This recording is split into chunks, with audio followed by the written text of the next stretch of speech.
Hi friends, இந்த சேனலுக்கு நீங்கள் ஃபஸ்ட் டைமாக இருந்தால் சப்ஸ்கிரைப் பட்டனை கிளிக் பண்ணிக்கோங்க. அதே மாதிரி பெல் பட்டனையும் கிளிக் பண்ணிக்கோங்க. அப்போ தான் நாங்கள் அப்லோட் பண்ணுற வீடியோஸ் உங்கள் நோட்டிஃபிகேஷனில் வந்துக்கிட்டே இருக்கும். அதே மாதிரி உங்களுக்கு பிடிச்சிருந்தா இந்த வீடியோவை ஷேர் பண்ணுங்கள், லைக் பண்ணுங்கள். சரி, வாங்க நம்ம வீடியோக்குள்ளே போகலாமா?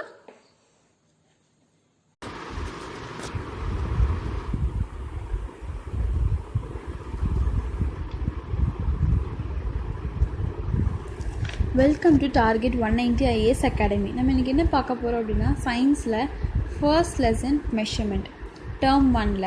ஸோ நம்ம அந்த topic name is measurement. So நம்ம டே டு டே லைஃப்பில் எந்தெந்த இன்ஸ்ட்ருமெண்ட்ஸில் யூஸ் பண்ணி மெஷர்மெண்ட் பண்ணுறோம், இங்கே எப்படியெல்லாம் மெஷர்மெண்ட் பண்ணுறோம், அதுக்கு என்ன யூனிட்ஸ் அப்படிங்கிறத பற்றி இந்த லெசனில் பார்க்க போகிறோம். So learning objectives. After studying this and unit, students will be able to identify fundamentals and derived physical quantities, to identify fundamentals and derived units, to obtain unit for certain derived quantities, to measure the area and the volume of some regular shaped and irregular shaped objects, to convert the volume of objects from cubic meter to liter and vice versa, to calculate the density of the solids and liquid, to define astronomical unit and the light year. So நம்ம இந்த லெசனில் இதெல்லாம் பற்றி தான் பார்க்க போகிறோம். So next பார்க்கலாம். Introduction. How are the various articles and materials shown in the picture measured? In day-to-day life, we measure many things such as weights of fruits, vegetables, food grains, volume of liquids, temperatures of the body, speed of the vehicles, etc. Quantities such as mass, weight, distances, temperature, volume are called the physical quantities. So இந்த மாதிரி நம்ம day to day லைஃப்பில் fruits ஆகட்டும், vegetables ஆகட்டும், மார்க்கெட்டே போகிறோம், எல்லாமே வாங்குகிறோம். So எல்லாமே ஒரு சில மெஷர்மெண்ட்ஸ் அண்ட் யூனிட்ஸ்னால தான் இது எல்லாமே கால்குலேட் பண்ணுறாங்க. அதுக்கப்புறம் பார்த்தா இந்த வெயிட்டு, மாஸ், டிஸ்டன்ஸ், டெம்பரேச்சர், வெப்பநிலை, தூரங்கள், வெயிட்டு எல்லாமே நம்ம ஃபிசிக்கல் குவான்டிட்டிஸ் அப்படின்னு சொல்கிறோம். அதே போல் a value and unit are use to express magnitude of a physical quantity. For example, Suresh walked 2 kilometers every day. In this example, 2 in the value in the kilometer is a unit used to express the magnitude of distances, which is physical quantity. So நம்ம physical quantity என்னென்னு புரிஞ்சுக்கணும். So இப்போ ஒருத்தர் இங்கேருந்து இவ்வளோ தூரம் நடக்கிறாரு, 2 kilometre நடக்கிறாரு அப்படின்னா, அந்த 2 கிலோமீட்டர் 2ங்கிற அந்த வேல்யூ தான் நம்ம இவ்வளோ தூரம் நடந்திருக்காரு அப்படின்னு நம்ம எக்ஸ்பிரஸ் பண்ணுறதுக்கு ஒரு குவான்டிட்டியாக இருக்குதுன்னு சொல்லி பார்க்குறோம். ஸோ அடுத்து பார்த்தீங்கன்னா ஃபண்டமெண்டல்ஸ் இந்த derived quantities. So generally physical quantities are classify, இன்னும் முன்னாடி சொன்ன மாதிரி ஃபிசிக்கல் குவான்டிட்டினா என்னென்னு பார்த்தோம். அதை ரெண்டாக கிளாஸிஃபை பண்ணுறாங்க. ஒன்று ஃபண்டமெண்டல் குவான்டிட்டிஸ், இன்னொன்று derived quantities. So fundamental quantities என்னென்னு பார்க்கலாம். A set of physical quantities which cannot be expressed in the terms of any other quantities are known as fundamental quantities. The corresponding units are fundamental units. So fundamental units அப்படிங்கிறது இது மட்டும்தான். So இப்போ தக்காளினா இவ்வளோ wait இருக்கும், so தண்ணினா இவ்வளோ litre இருக்கும். So இந்த மாதிரி நம்ம எக்ஸ்பிரஸ்டின்ன கரெக்ட் குவான்டிட்டியாக நம்ம ஃபண்டமெண்டல் குவான்டிட்டி சொல்கிறோம். அதுக்கு வேறு எந்த நேமும் கொடுக்க முடியாமல் அது கரஸ்பாண்டிங் அந்த யூனிட்டுமே நமக்கு தர முடியாது. அதுதான வேர்ட் அதுக்கு மட்டும்தான். So it is a fundamental. So அதுலேருந்து நம்ம டெரைவ் பண்ணிக்க முடியுமே தவிர, so this is a fundamental. இவ்வளோ கிலோ நான் தக்காளி வாங்கினேன், இவ்வளோ கிலோ நான் ஆனியன் வாங்கினேன் அப்படின்னா அது KG. So it is a fundamental unit, fundamental quantity அப்படின்னு சொல்லி பார்க்குறோம்.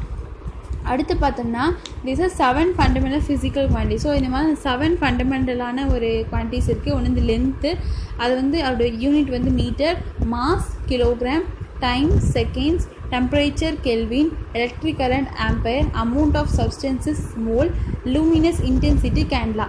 ஸோ லென்த் அப்படின்னாலே மீட்ரு தான். ஸோ இங்கேருந்து இவ்வளோ தூரம் போனேன் அப்படின்னா மீட்டரில் கால்குலேட் பண்ணுறோம்.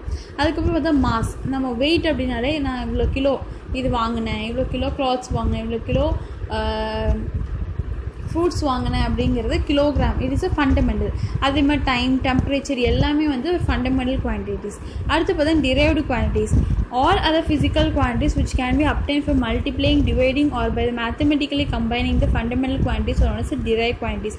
ஸோ அந்த ஃபண்டமெண்டல் குவான்டிட்டிஸ் நமக்கு ஏற்ற மாதிரி மாற்றிக்கிறது தான் நம்ம derived quantitiesன்னு சொல்கிறோம். So derived quantities is totally depend upon the physical quantity. Fundamental quantity. அதுக்கப்புறம் பார்த்தா ஏரியா. ஸோ ஏரியா அப்படின்னா என்னென்னா, the area is a measure of how much space that is on a flat surface. The area of the plot of the land surface is derived by multiplying the length and the breadth. So it is nothing but, ஏரியானா ஒன்றும் கிடையாது, ஒரு plain சர்ஃபேஸோட area, அதாவது அதோட பரப்பளவு எவ்வளோ அப்படிங்கிறத நம்ம ஏரியான்னு சொல்லி கால்குலேட். ஸோ அந்த ஏரியாவை எப்படி கால்குலேட் பண்ணலான்னா, அதோடைய நீளத்தையும் அதோட அந்த பிரெத்தோட வேல்யூமே வந்து நம்ம மல்டிப்ளை பண்ண நமக்கு அந்த ஏரியோட வேல்யூ கிடச்சிரும். ஸோ அந்த ஏரியா அப்படிங்கிறது லென்த் இன்ட்டு பிரெத் அப்படிங்கிறத நம்ம அந்த ஏரியான்னு சொல்கிறோம். அதோட யூனிட் பார்த்தோம்னா மீட்டர் ஸ்கொயர். அடுத்து பார்த்தோம்னா டிரைவ் குவான்டிட்டி அதோட யூனிட் பார்க்கலாம். Area is equal to length into breadth is metre square. Volume is equal to length into breadth into height metre cube. Speed is equal to distance divided by time metre ms per minus 1. Electric charge is equal to electric current into time, coulomb. Density is equal to mass divided by volume, kilogram meter per minus 3. So நம்ம இதுதான் வந்து drive quantity. நம்ம எப்படி அங்கே fundamental quantity பார்த்தோமோ அதே மாதிரி drive quantities அந்த அதுக்குன்னு தனி யூனிட்ஸே வந்து இருக்குது. அடுத்து பார்த்தோம்னா இது ஒரு சின்ன ஃப்ளோ சார்ட் மாதிரி கொடுத்துருக்காங்க, என்னென்னலாம் வந்து எங்கேருந்து அதோட சப்டிவிஷன்ஸ் அப்படின்னு சொல்லியிருக்காங்க. ஸோ இது வந்து நமக்கு அந்த கான்சன்ட்ரேட் பண்ண தேவையில்லை. ஒரு சின்ன மோட்னோ பாக்ஸ் கொடுத்துருக்காங்க. 1 square meter is the area enclose inside a square of 1 side 1 meter. So next பார்த்தோம்னா ப்ராப்ளம்ஸ் ஆர் நாட் இம்பார்ட்டன்ட். நான் முன்னாடி சொன்ன மாதிரி ஏரியாவை எப்படி கால்குலேட் பண்ணுறது, ரெக்டாங்கிள் எப்படி அதோட ஏரியாவை எப்படி கால்குலேட் பண்ணுறது அதெல்லாம் பற்றி தான் இந்த சம்ஸில் கொடுத்துருக்காங்க. ஸோ நம்ம சின்னதாக ஃபார்முலாஸ் மட்டும் பார்த்துக்கலாம். ஸ்கொயர் வந்துட்டு அதோட ஏரியா வந்து ஏ ஸ்கொயர், ரெக்டாங்கிளுக்கு வந்து லென்த் இன்ட்டு பிரெத், சர்க்கிளுக்கு வந்து πr square, triangle ½ into B into H. அதேமாதிரி ஏரியா ஆஃப் ஒவ்வொரு ஏரியாவுக்கும் ஸ்கொயர் ஆகட்டும் ரெக்டாங்கிள் ஆகட்டும் அவங்க கிவன் ப்ராப்ளம்ஸ் என்ன பண்ணுவாங்க அப்படின்னா ஸ்கொயரோட வேல்யூ அதாவது லென்த்தோட வேல்யூ பிரெத்தோட வேல்யூ கொடுத்துருவாங்க. நம்ம இந்த ஃபார்முலாவில் அப்ளை பண்ணி மட்டும் போட்டால் போதும். So there is a 4 formula. இது வந்து ரொம்ப ரொம்ப important. Square is equal to A square, rectangle L into B, circle πr square, triangle ½ into B into H. So அடுத்து பார்த்தோம்னா இதெல்லாம் வந்து ஷேப்ஸ் இருக்கிற இதுக்கு நம்ம இது வந்து ரெகுலர் ஷேப்புக்கு நம்ம கொடுக்குற ஒரு ஃபார்முலா. அதே மாதிரி இர்ரெகுலர் ஷேப்புக்கு நம்ம எப்படி கொடுக்கலாம் அப்படின்னா, in our daily life we encounter many irregular shape figures like leaf, maps, stickers of stars or flowers, peacock feather, etc. The area of such irregular shape figures cannot be calculated using a formula. So நம்ம இதுதான் shape, square ஷேப்பில் இருந்தால் நம்ம இந்த formula use பண்ணலாம், circle ஷேப்பில் இருந்தால் இந்த ஃபார்முலா யூஸ் பண்ணலாம்.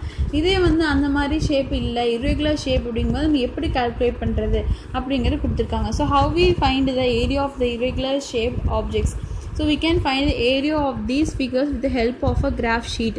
The following activity shows how to find the area of irregular shape plan figures. The graphical method explains how can be used to find the area of a irregular shape figure also. In this case, a square and the rectangle, this method gives us the area accurately. So நம்ம இந்த irregular ஷேப்ஸை வந்து எப்படி calculate பண்ணலாம் அப்படிங்கிறத ஒரு குட்டி activity கொடுத்துருக்காங்க. பார்த்தீங்கன்னா ரைட் சைடில் கொடுத்துருக்காங்க.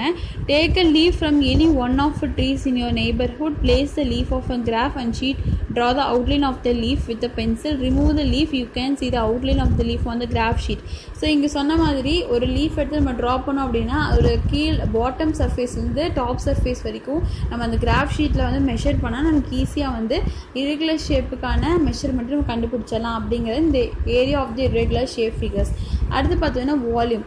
So the amount of a space occupied by a 3-dimensional object is known as a volume. Volume is equal to surface area into height. So volume அப்படிங்கிறது ஒன்றும் கிடையாது. இந்த நம்ம எப்படி சொல்கிறோன்னா ஃபார் எக்ஸாம்பிள் பாத்திரம் மாதிரி ஞாபகம் வச்சுக்கலாம். ஸோ ஒரு பாத்திரம் ஒரு வெசல் எடுத்துட்டோம் அப்படின்னா அதுக்கு வந்து லென்த் இருக்கும், பிரெத் இருக்கும், அதே மாதிரி ஹைட் இருக்கும். ஸோ அதுக்குள்ளே ஒரு ப்ராடக்ட் நம்ம வைக்கிற மாதிரி இருக்கும். So it is a volume. So அந்த வால்யூம்னால ஒரு ப்ராடக்டையோ ஒரு திங்ஸையோ வந்து ஹோல்டு பண்ண முடியும். So it is a very important thing. Volume of irregular shaped objects. So வால்யூமில் வந்து irregular ஷேப்புக்கு நம்ம எப்படி கால்குலேட் பண்ணலாம் அப்படின்னா, as in the case of area the volume of the irregular shaped regularly shaped objects can also be determined using an appropriate value. So இதுக்கும் இதே மாதிரி ஃபார்முலாஸ் எல்லாம் கொடுத்துருக்காங்க. So formulas and this activities எல்லாம் நம்ம செஞ்சு பார்த்தோம் அப்படின்னா நம்ம ஈஸியாக வந்து கால்குலேட் பண்ணிடலாம். ஸோ அடுத்து பார்த்தோம்னா வால்யூம் ஆஃப் லிக்விட்ஸ். ஸோ நம்ம வால்யூம் என்னென்னு பார்த்தோம், length into breadth into height. அதே மாதிரி வால்யூம் ஆஃப் லிக்விட். ஸோ லிக்விடுக்கு என்ன வால்யூம் அப்படின்னு கேட்குறாங்க. Liquids also occupy some spaces and hence they also have a volume. But liquids do not possess any definite shapes. So the volume of a liquid cannot be determined as in the case of solids. So solid நம்ம எடுத்துட்டோம்னா இந்த shape தான் அப்படின்னு சொல்லி நம்ம வந்து define பண்ண முடியும். ஆனால் லிக்விட்ஸ்க்கு அந்த மாதிரி எந்த ஒரு டிஃபைன்டு ஷேப்பும் இல்லாதனால இட் இஸ் irregular shape அப்படின்னு சொல்கிறாங்க. when a liquid is poured into a container, it takes the shape and the volume of the container. The volume of any liquid is equal to the space it is filled and it can be measured using a measuring cylinder or measuring beaker. So நம்ம லிக்விடுக்கு வந்து இந்த மாதிரி எந்த ஒரு கரெக்டான ஒரு measurement shape இல்லாதனால நம்ம ஒரு பீக்கரில் இப்போ ஒரு பாட்டில் 1/2 லிட்டர் பாட்டிலில் நம்ம தண்ணி ஊற்றுறோம் அப்படின்னா அந்த 1/2 லிட்டர் பாட்டிலோட குவான்டிட்டி தான் நம்ம அந்த வாட்டருக்கான குவான்டிட்டியாக எடுத்துக்கிறோம். ஸோ இட் இஸ் அதுதான் இங்கே சொல்லியிருக்காங்க. அடுத்து பார்த்தோம்னா the maximum volume of the liquid that a container can hold is known as a capacity of the container. So ஒரு கண்டெய்னரோட கெப்பாசிட்டி, ஒரு பொருளோட அந்த கண்டெய்னர், அந்த வெசல், அந்த பாத்திரத்தோட கெப்பாசிட்டி அப்படின்னு நம்ம எப்போ சொல்கிறோம் அப்படின்னா அதோட மேக்ஸிமம் அதில் வந்து எவ்வளோ லிக்விட் பிடிக்குதோ அதுதான் நம்ம வந்து என்ன சொல்கிறோம், கெப்பாசிட்டி ஆஃப் த கண்டெய்னர் அப்படின்னு சொல்கிறோம். A measuring container is graduated as shown in the figure. So கீழே கொடுத்துருக்க மாதிரி மெஷரிங் ஜார்ஸ் வந்து நம்ம அதிகமாக லேபில் பார்க்கலாம். ஸோ நம்மளுக்கு லிக்விட் எந்த அளவுக்கு இருக்குது அப்படிங்கிறத நம்ம ஈஸியாக வந்து அந்த மெஷரிங் ஜார் மூலிமா நம்ம ஈஸியாக கால்குலேட் பண்ணிக்கலாம். அடுத்து பார்த்தோம்னா the volume of a liquid is equal to the volume of a space is it filled in the container. This can be directly observed from the readings marked in the measuring container.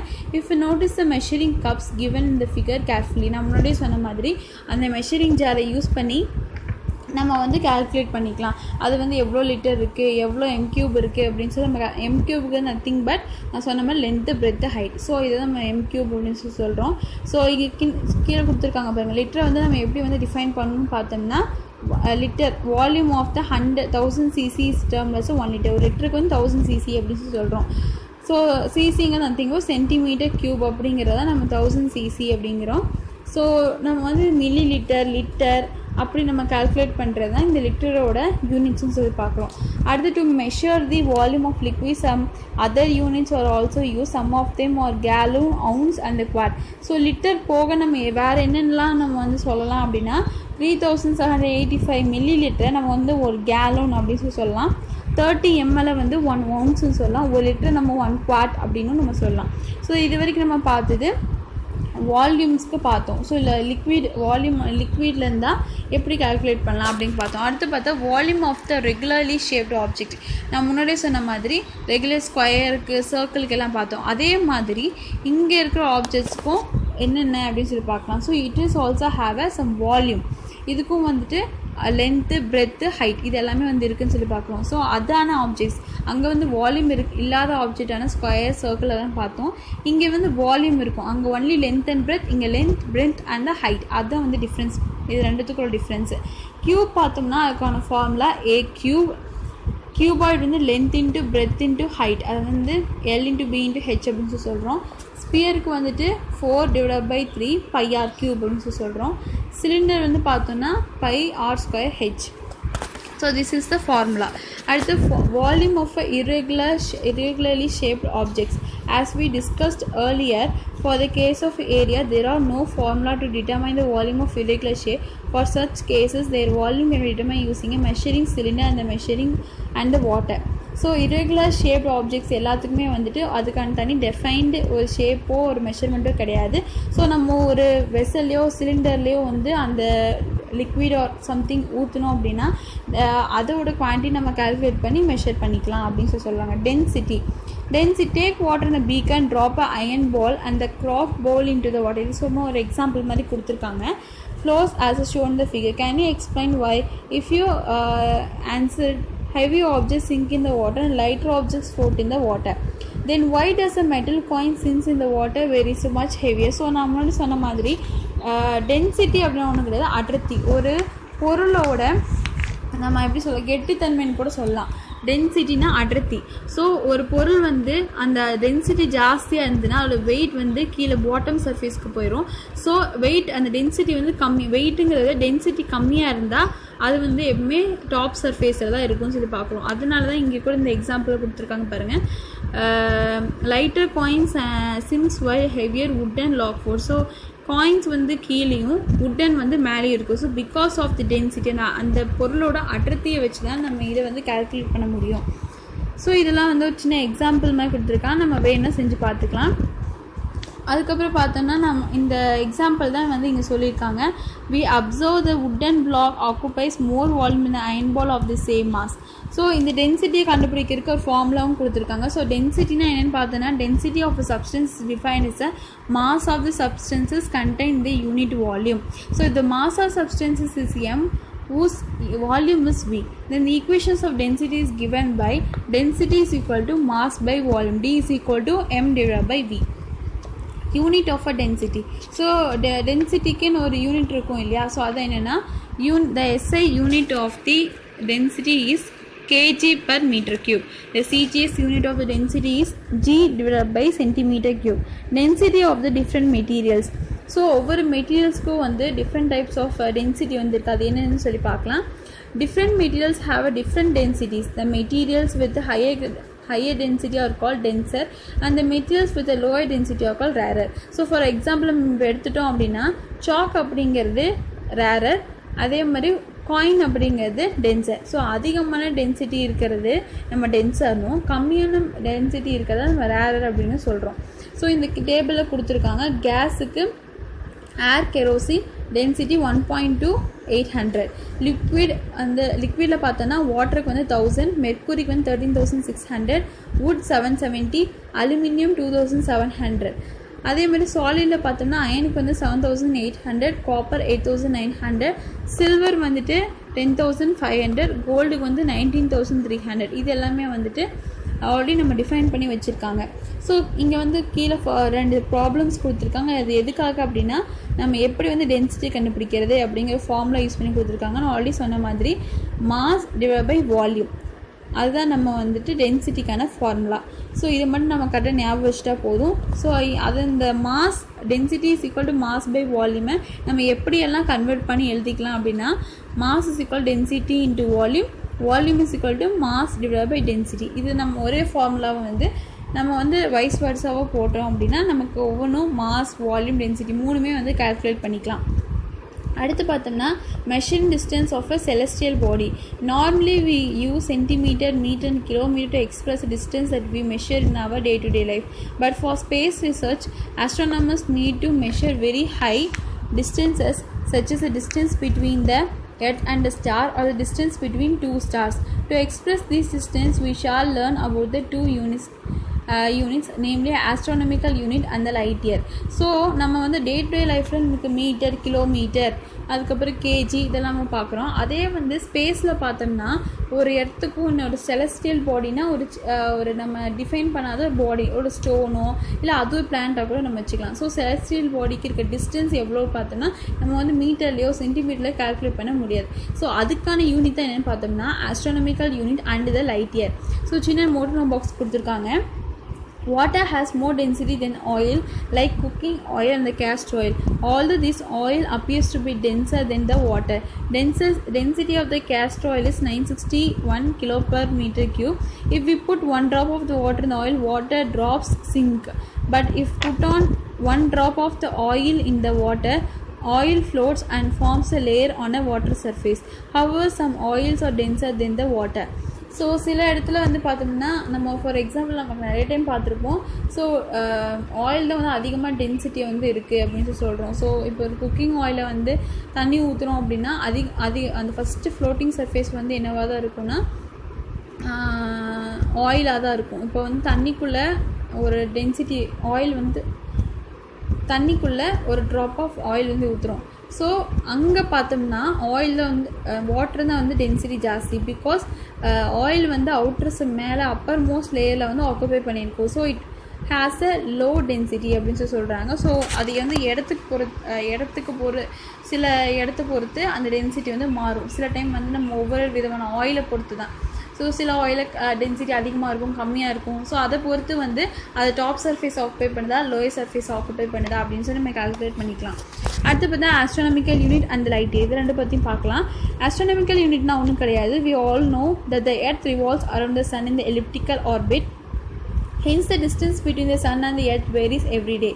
When the earth is in perihelion position, the distance between earth and the sun is about 147.1 million kilometer. When the earth is the farthest position, that is when the distance between the earth and the sun is the largest, is 152.1 million kilometer.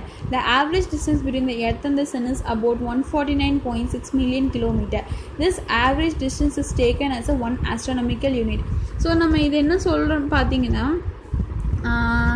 சன்னுக்கும் எர்த்துக்கும் உள்ள இந்த distance வந்து சொல்கிறாங்க. So சன்னுக்கும் எர்த்துக்கும் உள்ள ஃபார்த்தஸ்ட் பொசிஷனையும், ஃபார்த்தஸ்ட் position ரொம்ப தூரமான இடத்தையும், சன்னுக்கும் எர்த்துக்கும் உள்ள கிட்ட இப்போ அந்த ஷார்ட் டிஸ்டன்ஸையும் வந்து ஆவரேஜாக கேல்குலேட் பண்ணி போட்டோம் அப்படின்னா நமக்கு ஒரு வேல்யூ கிடைக்கும். ஸோ அதை தான் நம்ம என்னென்னு சொல்கிறோம், ஆஸ்ட்ரோனமிக்கல் யூனிட்ஸ்னு சொல்கிறோம். ஸோ எர்த்துக்கும் இந்த டயக்ராம் சொல்லியிருக்காங்க, இந்த டயக்ராம் கரெக்டாக கொடுத்துருப்பாங்க பாருங்கள். ஸோ அந்த அஃபிலியன் அப்படின்னா the distance between earth and sun the largest. So அஃபிலியன்னா இங்கே கொடுத்துருக்காங்க, சன்னுக்கும் எர்த்துக்கும் உள்ள அந்த ரொம்ப பெரிய டிஸ்டன்ஸையும், அந்த எர்த்துக்கும் சன்னுக்குள்ள ஃபெரிஹலான் அப்படின்னா ஷார்ட்டஸ்ட் டிஸ்டன்ஸ், இந்த ரெண்டு டிஸ்டன்ஸையும் எடுத்து கேல்குலேட் பண்ணி மீன் டிஃப்ரென்ஸ் எடுத்து ஆவரேஜ் எடுத்தோம் அப்படின்னா நமக்கு ஒரு வேல்யூ கிடைக்கும். அதுதான் நம்ம என்ன சொல்கிறோம் அப்படின்னா ஆஸ்ட்ரானமிக்கல் யூனிட் அப்படின்னு சொல்கிறோம். அடுத்து செகண்ட் பேரில் பார்த்தோம்னா, Neptune is 30 AU away from the sun is means 30 times farther than the earth. ஒரு சின்ன அது நம்ம தெரிஞ்சுக்க வேண்டிய விஷயந்தான். ஒரு astronomical unit is defined as an average distance between the earth and the sun. So ஒரு எர்த்துக்கும் சன்னுக்கும் ஆவரேஜான டிஸ்டன்ஸ், ஃபார்த்தஸ்ட் பொசிஷனும் கிடையாது, ஷார்ட் டிஸ்டன்ஸும் கிடையாது, ஒரு ஆவரேஜ் டிஸ்டன்ஸில் நம்ம என்ன சொல்கிறோம்னா ஆஸ்ட்ரானமிக்கல் யூனிட் அப்படின்னு சொல்கிறோம். அதுக்கு ஒரு யூனிட்டும் கொடுத்துருக்காங்க. 1 AU is equal to 149.6 million kilometer is equal to 149.6 into 10 to the power of 6 kilometer. அதை நம்ம வேறு எப்படின்னு சொல்லலாம்னா, வேறு equal to 1.496 into 10 to the power of 11 meter. அடுத்து பார்த்தா light year. So nearest star to our solar system is the Proxima Centauri. It is a distance of 268,770 AU. We can clearly see that using the AU for measuring distance of stars would be unwieldy. Therefore, astronomical unit has a special unit called light year for measuring the distance in deep space. We have learned that the speed of the light in vacuum is 3 × 10⁸. This means that the light travels a distance of 3 × 10⁸ meter in 1 second. In a year, there are 365 days. Each day has 24 hours. Each hour has 60 minutes, and each minute has 60 seconds. So 1 year க்கு நம்ம வந்து சொன்ன மாதிரி 365 × 24 × 20 60 × 60. If a light travels a distance of 3 × 10⁸ meter in 1 second, the distance traveled by light in 1 year. So நம்ம அந்த light year அப்படிங்கிறது என்னன்னு சொல்லி பார்த்தோன்னா, இதை வந்து மெயின் பாயிண்ட். ஸோ 1 இயர் அப்படிங்கிறது நம்ம என்ன கால்குலேட் பண்ணுறோம் அப்படின்னா, 365 நாளையும் ஒரு நாளைக்கு 24 மணி நேரம் 60 செகண்டு 60 நிமிஷங்கள் இதெல்லாம் கால்குலேட் பண்ணனா நமக்கு என்ன கிடைக்கிது, 3.153 × 10⁻7 செகண்ட்ஸ் வந்து நமக்கு கிடைக்கிது. ஸோ டோட்டலி 1 இயருக்கு எவ்வளோ செகண்ட் லைட் இயர் 1 இயருக்கு வந்து லைட் வந்து எவ்வளோ தூரம் ட்ராவல் ஆகுது, டிஸ்டன்ஸ் ட்ராவல் ஆகுது அப்படின்னு நம்ம கால்குலேட் பண்ணுறதா இந்த லைட் இயர் அப்படின்னு சொல்கிறோம். ஸோ அந்த 3.153 × 10⁻7 இன்ட்டு அதை வந்து 3 × 10⁸ இன்ட்டு பண்ணோன்னா நமக்கு ஆன்சர் கிடச்சிரும். So 1 light year is defined as a distance travelled by light in vacuum during the period of 1 year. So 1 இயருக்கு அந்த லைட் வந்து எவ்வளோ தூரம் ட்ராவல் ஆகுது அப்படிங்கிற லைட் இயர்னு சொல்கிறோம். So 1 light year is equal to 9.46 × 10⁻15 meter. In terms of light year, Proxima Centauri is 4.22 light years from the Earth and the solar systems. The Earth is located about 25,000 light years away from the galactic center. So let's summarize this lesson. So நம்ம light year அதோட explanations பார்த்தோம். ஒரு light இயர்னால் எவ்வளவு, அதுக்கப்புறம் light இயருக்கு என்னென்ன definitions எல்லாமே பார்த்தோம். உங்களோட ஆஸ்ட்ரானமிக்கல் யூனிட்டு, ஃபிசிக்கல் குவான்டிட்டிஸ் எல்லாமே பார்த்தாச்சு. So let's summarize this lesson. Points to remember: a set of physical quantities which cannot be expressed in terms of any other quantities are known as fundamental quantities. Their corresponding units are called fundamental units. Physical quantities which can be obtained by mathematically combining the fundamental quantities are known as derived quantities. Their corresponding units are called derived units. The area of a figure is the region covered by the boundary of the figure. Its SI unit is a square meter or meter square. The area of the irregular shaped figures can be calculated with the help of a graph sheet. The amount of space occupied by a three-dimensional object is known as volume. The SI unit of the volume is a cubic meter or a meter cube. The volume of the liquid or expressed in the terms of 1 liter, 1 liter is equal to 1000 cc. The maximum volume of liquid that a container can hold is known as the capacity of the container. Density of the substance is defined as the mass of the substances contained in the unit volume. SI unit of the density is kg per meter cube. The CGS units of the density is gram per centimeter cube. 1 gram divided by centimeter cube is equal to 10 to the power of 3 kilogram per meter cube. The materials with higher density are called denser and the material with lower density are called rarer. If the density of a solid is higher than that of a liquid, it sinks in that liquid. If the density of a solid is lower than that of liquid, it floats in that liquid. Density is equal to mass divided by volume. Mass equal to density into volume. Volume is equal to mass divided by density. So one astronomical unit is defined as the average distance between the earth and the sun. One AU is equal to 149.6 into 10 to the power of 6 kilometer is equal to 1.496 into 10 to the power of 11 meter. 1 light year is defined as the distance travelled by light in a vacuum during the period of 1 year. 1 light year is equal to 9.46 into 10 to the power of 15 meter. Thank you for watching.